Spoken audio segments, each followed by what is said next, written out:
I know that when we were working on decks for the Standard Pro Tour in Dublin, that Eric Froelich was very hot on Mogis' Marauder as being a potentially powerful card for black aggressive decks.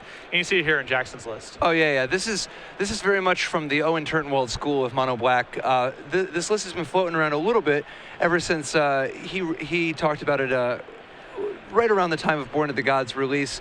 It never has gained mainstream, wide adoption or anything, but it has been the deck that has used the much hyped Pain Seer and the Mogis Marauder, being used to good effect, and most importantly, the linchpin of the deck, the card that brings it all together, Herald of Torment. Yeah. So you see a turn 1 duress here from Jackson. Looks at a hand over on Aaron's side that's 4 lands, a Fiendslayer Paladin, and 2 copies of Madcap Skills. So pretty soft opening here for Aaron. Jackson's on a mulligan. But a really solid hand, also containing Lifebane Zombie. Yeah, Lifebane Zombie, quite excellent, particularly when on the play, so you can actually hit that Witch Stalker on time, if it comes to that, or in this spot, the Fiendslayer Paladin on time.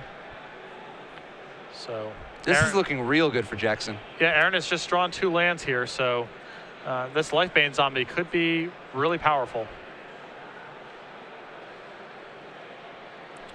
Lifebane Zombie is very effective. We see Celestia Charm and Boros Charm have been draws. Yeah, I mean, he really needs a hexproof creature to get this party started. And it looks like right on time. There is Witch Stalker off the top for Aaron. I mean, this is big. That was literally the best card he could draw in this spot, right? Yeah. And there it is. So now Jackson must race.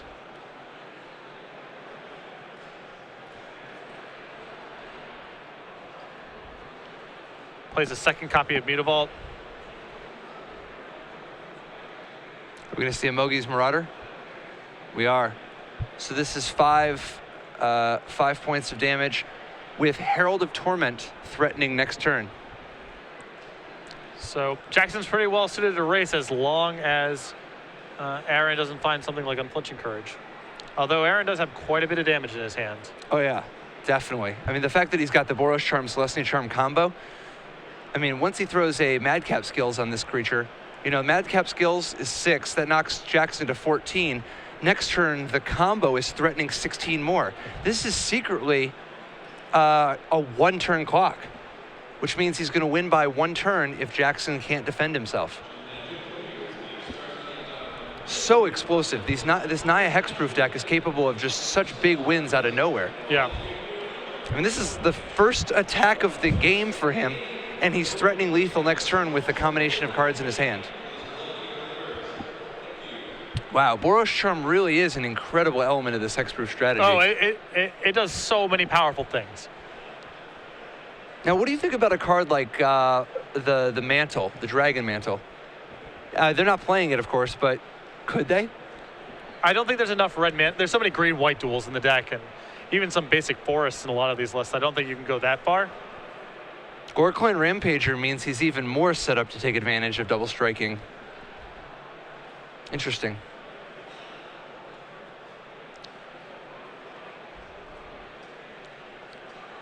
Now, Jackson does have some tools to block here. He does have access to multiple copies of Mutavault in play that he can throw in front of this creature, but... Problem, though, even if he blocks, he's still dead if he only blocks with 2 creatures, right? Yeah. Because that'll be... Oh, no. 2 creatures would be 8, 16.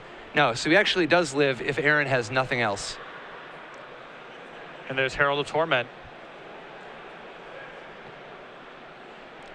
Well, that's what he needed to do, put down enough defense to not die this turn.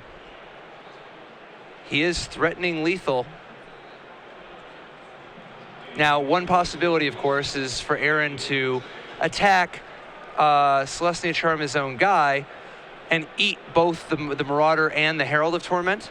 And now he's only facing 7 damage. As long as he doesn't take any damage from his own lands, he's got Jackson actually in a reasonable, he's got a reasonable plan. He can beat the board. Yes. There's so many variables in this game depending on each player's draw steps and what they're trying to play around, though.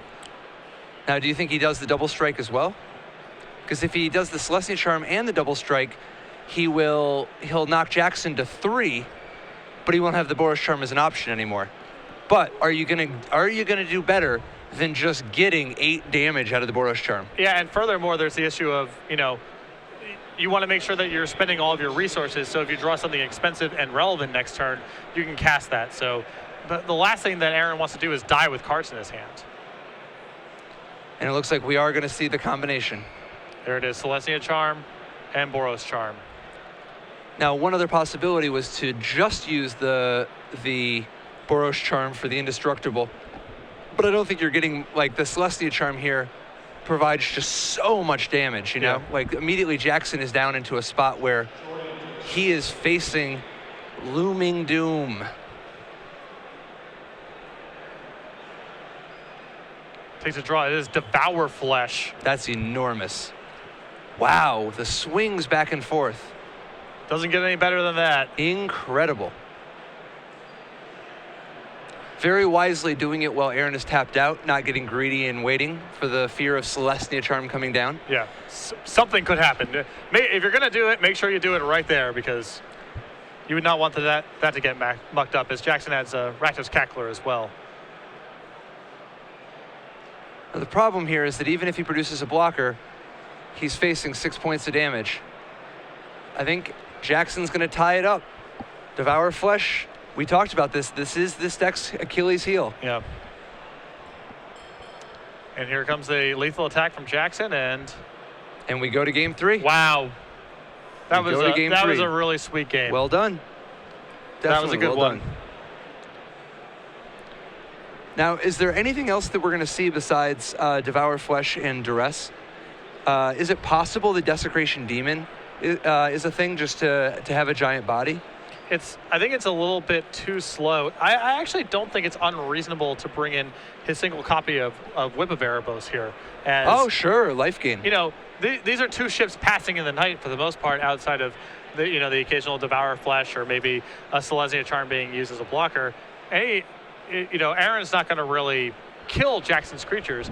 Jackson's going to have an opportunity to build up a board, and if he gets in one good shot where he plays Whip and attacks for a lot, that might be enough to swing the race. Yeah, I mean, Jackson's going to have to, he's going to be looking to board out 8 cards anyway, with the ultimate price, 4 heroes downfalls and 3 Bile Blights.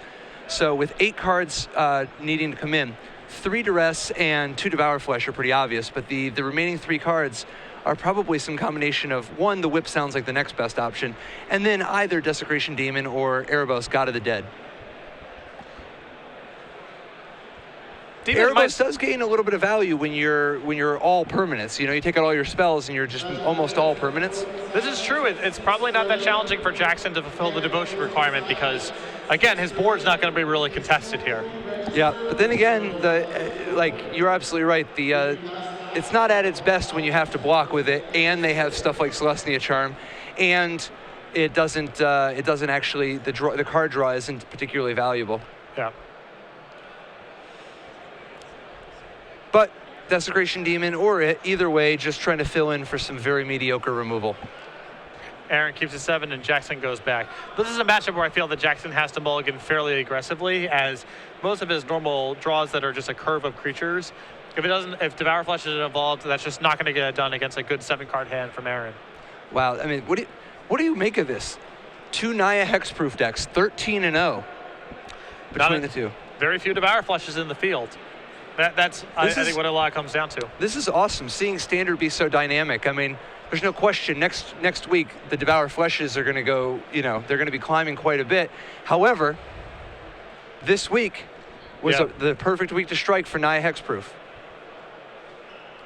I actually think that another card that I expect to see an uptick in popularity is 1 or 2 copies of Far and Away in Esper Shells, because that card is also just pretty good against green-red monster and Jund monster style decks to begin with. Yep. Unsummon plus Edict against a deck of all 4 and 5 mana threats is very good, and the fact that it provides extra utility here might be a card that's bound for a resurgence. You see Aaron lead off with the Scout. It's interesting. If there is that much more Devour Flesh and Far and Away, it makes Blood Baron of Vizkopa a worse card. Yes. And when Blood Baron of Vizkopa is worse, that slightly hurts red-green a little, actually. because red-green normally preys on those people. There's a lot of moving parts. Oh, yeah. First blood, blade cover.